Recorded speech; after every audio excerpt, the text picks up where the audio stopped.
This is the introduction to your module on determining exposure factors for x-ray images. We're going to be talking a lot about how patient size affects that. I know you guys are all in a place where you're starting to set your own techniques, and it's a struggle. It's a struggle for people that have been techs for a long time. I'm just going to give you a couple of different strategies to use that really helped me when I was learning to set techniques. And I'm also going to give you a couple other things just to kind of help you out, kind of to understand the background, why setting techniques are so important, and then just kind of a couple strategies for you. So as you go on through the next slides, that's kind of what you should expect.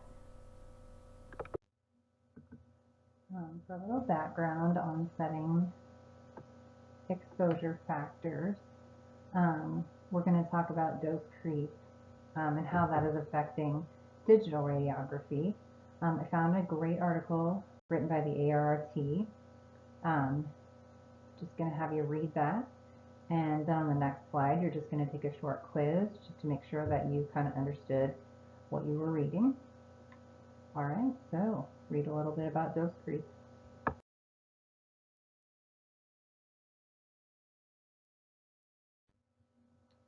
Alright, so this is going to be a little review for you guys on exposure factors. Instead of having to listen to me talk about it, I thought I would find a more interesting speaker. So I found this great video on YouTube, and this guy does a great job of explaining to you about exposure factors and their relationship to getting great images. So go ahead and watch that video and then just go to the next slide. Thank you. All right, so now we're going to talk about using the average body habitus strategy. I have this nice picture here for you of 3 different sized Barbies. We have the smaller than average, the average, and then the larger than average. Of course, you're going to see patients that are in between all these sizes and below and above as well. But the average body habitus strategy really involves using that average technique chart, which is on the next slide, just in case you've lost the copy that I gave you earlier. So you use those techniques for the person that you determine to be average body habitus, which would be the middle one in the picture. What I like to do is to choose people that I know, I don't know, fellow classmates, friends, family, whoever it is you think, and choose a person that I consider to be smaller than average, average, and then larger than average, so that when I'm thinking about setting a technique, I can picture one of those people in my mind to know whether the person is bigger or larger than what I consider to be average. It's good to have an idea of what you think the smaller than average and larger than average are also, but if you just concentrate mainly on having that average body habitus picture in your mind, then you'll probably be good from there, because you'll just determine that average and then choose whether to change your technique higher or lower from there, which we will talk about next when we discuss the step up or step down strategy. Thank you.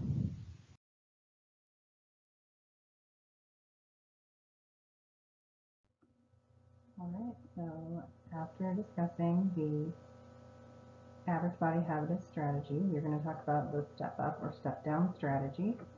What you do is find out what your average patient would look like, and then every time you do an exam, you look at your patient and you decide, are they smaller than average or larger than average, and then how many steps from that. So you know, when you look at the screen to set your technique, that it doesn't go up by 1. It goes up depending on the body part and your KVP and your seconds. It goes up in, like, for example, abdomen. Our average technique is 80 at 20. If we decided to step up 1 mass from there, we would be at 80 at 25, and then 32, and then 40, and it goes the same way the other way. So if your patient was smaller than average, you would go from 20 to 16 to 12.5. So using the step up or step down strategy, that's kind of what you do. You look at your patient, you decide how many steps up or down from average they are, and then you adjust your mass accordingly. Your KDP from the average techniques probably is not going to change much unless you're talking about x-raying a child, a very small adult, or a very large adult. That's the only time you're going to mess with the KDP. So let's do an example here. So I have a patient, and we're going to do an abdomen on them. So I'm looking at them. I've decided they're definitely not average. They're probably 4 steps above average. So I'm going to look, remember from my average technique chart that the KVP is going to be 80, and then I'm going to step up 4 from 20, so it'll be 20, 25, 32, and 40. So I'm going to shoot that abdomen at 80 at 40. The best thing you can do after you determine that is to take the image and then look to see your EI, or if you were in the range based on the color that it gives you. A lot of machines will have that option as well. So if you're in the yellow above, that means that you were a little bit high. If you were in the yellow below, it means you were a little bit low. Still probably an acceptable image, just not exactly the image that you wanted. Now, if you're in the red, that means you're way off, and that's what we really want to avoid. We really want to avoid being in the red either way, because if you're not giving it enough, the image may not look good when you send it over to your PACS system. Or if you're in the red above, that's where we get that dose creep. The image probably still looks okay still, but you just radiated someone way more than necessary. All right, so that is how you use the step up or step down strategy. Please email me, text me, call me if you have any questions, or if I can help you in any way. Thank you very much.